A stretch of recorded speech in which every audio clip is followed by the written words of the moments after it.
Hey everyone, I'm Josh Galvin, and this is Bob Gibbs, and this is episode 16 of The Truth in the News. And on today's episode, we want to tackle the subject that you've been hearing about a lot on the budget talks and the debt ceiling issue that's going to be happening August 2nd. And we want to specifically talk about how this can potentially, it is a if, we don't know exactly if it will or not, but how this could affect the mortgage interest tax deduction. They're basically talking about getting rid of that one. There's talks about that on the table with the whole debt ceiling issue. And there's two articles. One from Inman News. It's a real estate technology and just real estate news company that talks about just news in general. And the other one is the LA Times.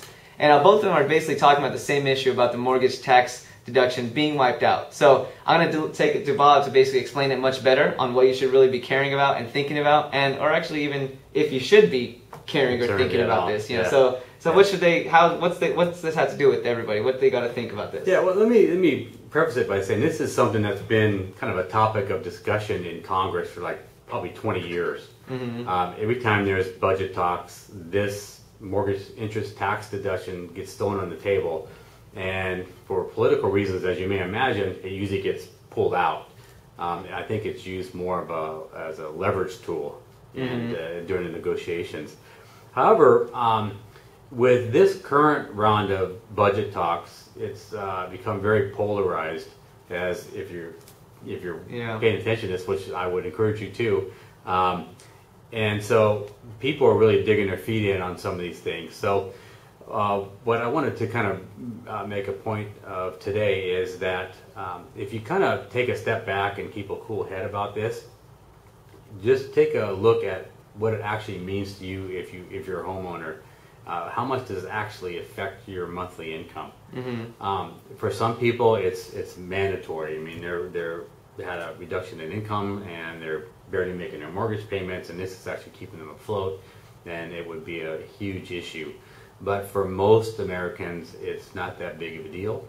I should say it's not that big of a deal. It's not as big of a deal as you may think. In a home buying or home selling, or from whose perspective, I guess, from a homeowner's perspective, and actually a potential homeowner's perspective, because mainly it's a cash flow issue every month. Mm-hmm. Now, how much more money you're going to be able to keep out of your paycheck because you've taken advantage of this mortgage interest tax deduction. You know, most people have homes.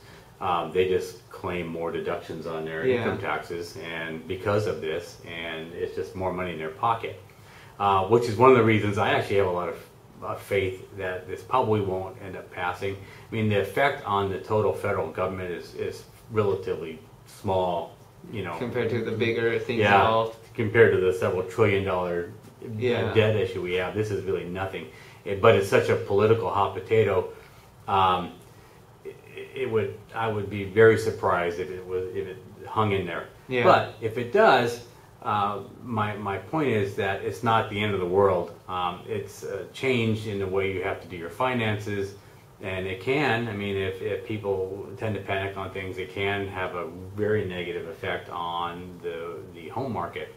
How do you mean? So let's just pretend it's August 3rd, and let's just pretend that this is now there's no more tax, interest tax deductions as an incentive to buy a home. Right. How do you feel that would potentially affect, or how would that affect someone? So let's use an example I kind of used a little earlier. If you have a family, and just to say, for instance, they've had a reduction in income over the last several years, which is very common right now. They have this mortgage tax interest deduction, and they're claiming so many people or so many extra deductions on their income taxes.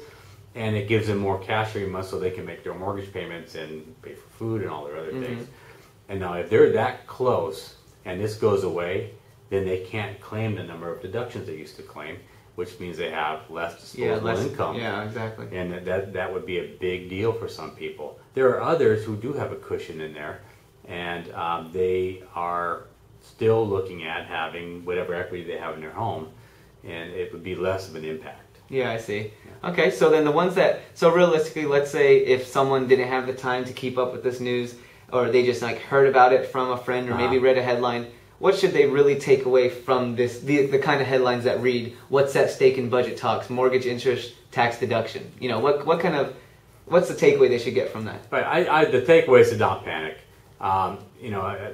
we were talking earlier about, based on the last several years, we've seen some things happen in the government that we just kind of shake our head and laugh a little bit. Yeah. And I think people are kind of in that mindset now. I mean, it is serious business, but there's been enough decisions made that kind of we just take with a grain of salt. You know, if this was at the very beginning of our down cycle, it would be, I think, catastrophic. At this point in our down cycle, people are kind of used to what's going on in Washington, and I would think cooler heads would prevail. And if people keep a cool head, it will have little to no impact. Okay, so then if you had to, you don't predict the future or anything, but the likelihood of this passing and getting rid of the tax deduction, I think it's very low. Minimal, right? It's more a political tool right now than it is an actual point of interest, right? Right. Okay, and that's just an opinion, of course. Yeah. So, alrighty, well, that seems to be everything. Hopefully,